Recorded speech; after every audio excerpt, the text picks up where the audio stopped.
Hello everybody, and welcome to another session of Healthy Habits Cooking Series. Special shout out to Project Healthy community recipients and brilliant Detroit families. Today we're going to be making a skillet lasagna. I'm going to be showing us two different ways to be making this recipe.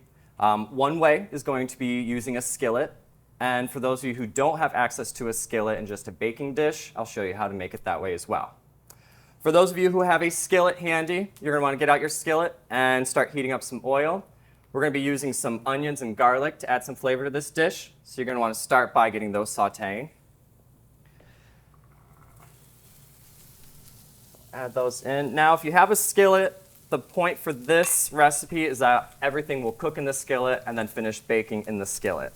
Now, like I mentioned, if you don't have access to a skillet or a cast iron skillet, you can use a simple baking dish. Now what you're going to want to do, regardless of what way you're going to be cooking it, you're going to want to start by getting your onion and garlic cooked through. Now once those are set, you're going to add in the pasta sauce, some basil, and your chicken broth. Now if you're using a skillet, what you're going to want to do is once the vegetables are cooked through, you're going to add in the pasta sauce. If you prepare the pasta ahead of time, you're basically just going to add this into the baking dish. But if you don't have the pasta prepared ahead of time, you'll put the raw pasta in the skillet with the broth and the sauce. You'll let it cook for about 18 to 20 minutes until the pasta is all cooked through. And then from there, you can transfer it over to your baking dish or just cook it in the skillet. Now, like I mentioned, I prepared the pasta ahead of time. So what I'm going to do is I'm going to be using a baking dish. And what you want to do is get your pasta nice and spread around. Once you add your pasta into your baking dish, you can add in the cooked meat, or once the pasta is cooking in your skillet, you can add it in there and have it cook together. For simple sakes, I'm going to add it in on top of the pasta. All right, what you're going to want to do is you're going to mix your cheeses together. We have some cottage cheese. We also have some Parmesan. And we're going to save the mozzarella for last. We're going to put that on top, so when it's baking in the oven, it'll get a nice crispy finish on top. And you're going to want to add in some chopped parsley. You want to mix those together.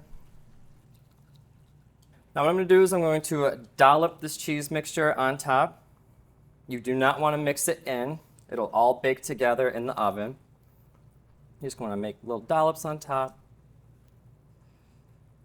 Now if you have fresh basil, you can also chop it up with the parsley and add it in. You can add it on top. You can mix it in with the pasta sauce.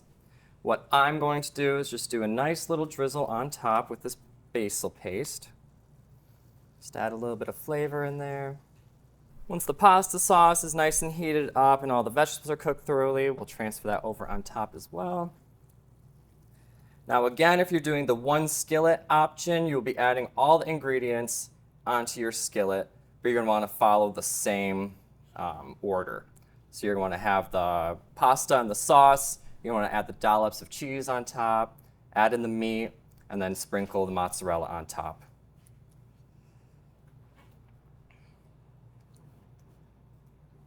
Now this recipe doesn't take very long, especially because we're not baking it. We're just going to use the broiler.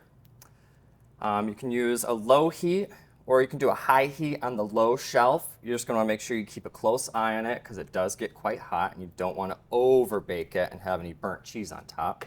We have our mozzarella. We'll sprinkle right on.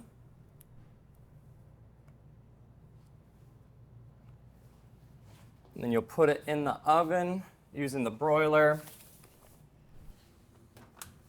And you want to broil it for about 4 to 5 minutes or until the cheese gets nice and crispy on top. Thank you again for joining us for another Healthy Habits cooking demonstration. Please like and subscribe and let us know what you think in the comments.